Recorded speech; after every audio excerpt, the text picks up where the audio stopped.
যে দেখুন নতুন প্রজন্ম গত 15 বছর শহীদ রাষ্ট্রপতি জিয়া রহমান এবং দেশনেত্রী বেগম খালেদা জিয়ার সম্পর্কে, তাদের জীবন সম্পর্কে, তাদের রাজনীতি সম্পর্কে, তাদের দর্শন সম্পর্কে কিন্তু তাদেরকে ইতিহাসকে এমনভাবে বিকৃত করা হয়েছিল যে অনেকেই স্পষ্ট ধারণা তাদের মাঝে নাই।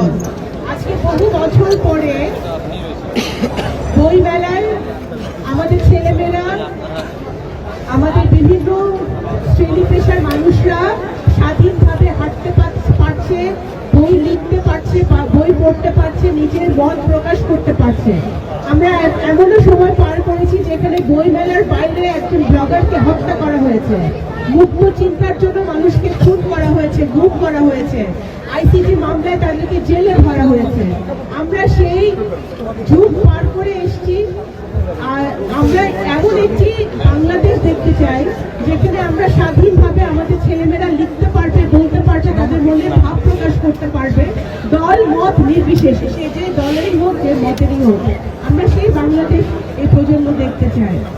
এই তিনটি বই প্রকাশ করার প্রধান কারণ হচ্ছে যে আমরা চাই যারা জিয়াউর রহমান সাহেবকে দেখে নাই, যারা মেজর জিয়াকে চেনে না, যারা রাষ্ট্রপতি জিয়াকে চেনে না, যারা ওনার স্বাধীনতার ঘোষণা শোনে নাই, যারা দেশনেত্রী বেগম খালেদা জিয়ার রাজনীতি, ওনার ত্যাগ, গণতন্ত্রের জন্য ওনার ত্যাগ, স্বৈরাচার বিরোধী আন্দোলনে ওনার যে অবদান, বাংলাদেশের গণতন্ত্রের জন্য যে অবদান, সেটা যে জানে না, এই ওনাদের যে বিভিন্ন সময় বিভিন্ন প্রেক্ষাপটে ওনাদের যে ভাষণ, ওনাদের যে কথাগুলো, এই ভাষণ এই শব্দগুলোর মধ্য দিয়ে হয়তো আমাদের নতুন প্রজন্মের মাঝে শহীদ রাষ্ট্রপতি জিয়াউর রহমান এবং বেগম খালেদা জিয়ার সম্পর্কে একটি ভালো ধারণা তৈরি হবে।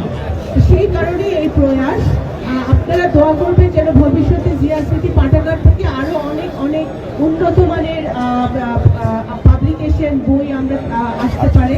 এবং সবচেয়ে বেশি ধন্যবাদ জানাই মহাসচিবকে, যিনি সবসময় জিয়া স্মৃতি পাঠাগারকে উনি সবসময় প্রেরণা দিয়ে যাচ্ছেন, সহযোগিতা করে যাচ্ছেন। আমার আর বক্তব্য নেই, আমি এটা বলে শেষ করছি যে এই নতুন বাংলাদেশ আমরা 5ই অগস্টের পূর্বে বাংলাদেশ আর দেখতে চাই না। আমরা এমন বাংলাদেশ দেখতে চাই যে বাংলাদেশে মত প্রকাশের স্বাধীনতা থাকবে, কথা বলার স্বাধীনতা থাকবে,